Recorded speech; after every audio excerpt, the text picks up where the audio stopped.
Smash that like button for me, Young Buck, the most disloyal member of G Unit, next to the game. Okay, we got to break this down because, especially with this situation, 50 Cent was very unselfish in the beginning of his career and put his guys on and made them all millionaires. It's Jordan Tower with JT News. Hit that bell, hit that subscribe button, hit that thumbs up button, guys. It's free to hit the thumbs up button, smash the thumbs up button, spread love to get free love back in the form of good luck. And if you hit the thumbs down button, I don't even know what to say to you, man. You got bad things coming your way, man. Anyways, so we got Young Buck. Now, Young Buck's recently going at 50 Cent again, saying he owes him money and he's writing records and that, you know, he was messed up for putting all his trust in somebody and not watching his business. Well, let's really analyze what's going on here, okay? So, 50 Cent came out with Get Rich or Die Trying in 2003, right? And he went through the roof, right? He sold 10 million records, right? So what's the logical thing to do next? Come out with a follow-up album immediately, right? Within a year. DMX did this.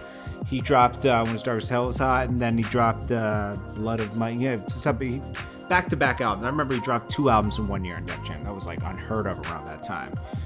So 50 Cent could have dropped another album the next year and done just as much and kept the momentum going. But what did he do? He dropped a G Unit album and put on Tony Yayo, Lloyd Banks, and Young Buck. He introduced him to the world. And from there, he had a master plan where they would do their solo albums. So like everybody bought into the whole G Unit thing when he dropped the G Unit album. And then he did that in 2004.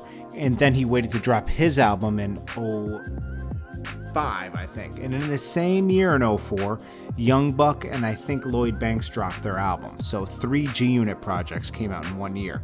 I think Tony Yayo's came out in 2005 because remember he was on the run and he had to do the shock program in jail and then come home. So like he put Young Buck on. Young Buck he got from Cash Money. Okay, Cash Money, Juvenile. They had Young Buck. 50 Cent met Young Buck through Juvenile. If I'm remembering the story right that Young Buck tells. And he wasn't getting on under Juvenile and those guys. He wasn't getting on under Cash Money. So 50 Cent put him on. He got down with G Unit. Now, the only reason you don't see Lloyd Banks and Yayo, you've only seen Yayo kind of once go at 50, but not really. They're brothers for life, is because they grew up together. Young Buck's from Nashville, so he's not really like down with them forever, you know? So I think that's where, he started feeling like he dropped another album a couple years later, and around 07, 08, see, 50 Cent got sick of all these guys doing everything for everybody, like he said, you guys got to start like putting your own money behind yourself, market yourself. He said even there was one meeting where, they had G Unit clothing, but, they're all getting checks for G Unit clothing, but none of them had G Unit clothes on in the meeting. He's like, you guys aren't even pushing it hard. But here I am, always wearing G Unit clothing, always marketing it, and you guys are getting checks and you're doing nothing. So he pulled back on everything, and this is where Young Buck started getting mad. Young Buck also spent all his money and started paying his taxes. And in his tax bracket at that time, you're paying like 30-something% to the tax man, maybe 38%, something like that. So his taxes came up, and 50 Cent had to pay his taxes for him, right? So then he owed 50 Cent. Then he said, what started happening is we started seeing footage around that time of Young Buck going on stage and saying F G Unit, F G Unit. So 50 Cent had to like take precautions, and he recorded a phone call with Buck where Buck, he was talking about the FG Unit thing, and Buck started crying like, I'm wrong, man.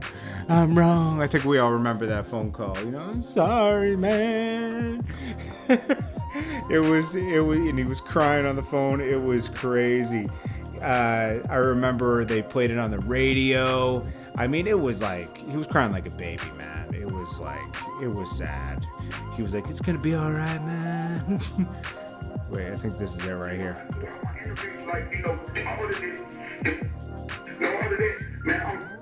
To the speakers, it's not gonna happen. Like, shit is different, but this is 50. Nah, don't worry, that shit work out. You know what I'm saying? Don't worry about that shit. You see me? before I was telling shots. But then, you know, I'm my own man, create something with my label. I'm literally, you know, in my taxes, I still owe money from last year's taxes.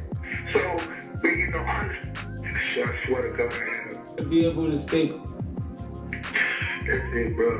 Well, we fix the shit. Y'all just gotta do. I think we're just trying to. Yeah. So 50 Cent said he recorded this conversation because, you know, Buck was wilding around the time and he needed something just in case he went out of line again. Once he went out of line again, he released it. He released the phone call. You know, 50 Cent's a savage. So then Buck kind of like separated himself. Then eventually somebody got him out of his deal. I know the person who got him out of his deal. So he got out of his G-Unit deal around like 2010, 11. And then he went to jail for something, a gun or something. And then he signed back to G-Unit while he was in jail. And then, you know, they had that G-Unit reunion a few years later, 2013 or 14. And Buck was always like adding 50 Cent on Instagram around that time. Like, oh man, big bro 50. I got you 50. Look at these guys. 50 got me right. Da, da, da, da, da. Now we're fast forward from 2014, right? Buck's back to driving Bentleys and everything. There was a period of time of 5 years when Buck was doing, he was in a couple of videos that I did with different, you know, North Carolina rappers and everything, where he was taking $4,000 a verse, $5,000 a verse, $3,000 a verse, you know, $3,000 a show. And he was only, you know, he was able to drive, he was still making a lot of money, you know, but he was driving like a Tahoe. It was nothing crazy. It wasn't the normal Buck stunting, you know. And then once he got back with 50 in around 2013, 14, he started back driving Bentleys, Corvettes, everything, Rolls Royces. But now he 50 Cent's doing his shows and everything. He's not feeling like 50's, you know, going with the music thing is hard, and you know he's calling 50 out. He must be in money troubles again, you know. So like he's blaming 50 Cent. And I was like, dude, man, it's crazy, bro. I think he's the most disloyal G-Unit member. At least Lloyd Banks bowed out gracefully. He didn't say anything. You know, even if there was a problem, he just wanted to do his own thing, and he bowed out, you know. Tony Yayo was always there with 50 Cent, but, you know, he doesn't, you know, the only time he had a problem with 50 Cent was one time, I forget, and they fixed it right away, you know. But, yeah, man. And then Game, but he wasn't really, he was just through Dr. Dre, part of G-Unit. It wasn't like he was really G-Unit. He repped G-Unit for like 6 months to a year, used him for clout, and then started being friends with all 50 Cent's enemies, which is a big no-no for anybody. And, you know, we all know how that played out. Anyways, guys, what do you guys think? Is Young Buck the most disloyal G-Unit member of all time? It's Jordan Tower with JT News. Hit that bell, hit that subscribe button, hit that thumbs up button. I'll check you on the next video.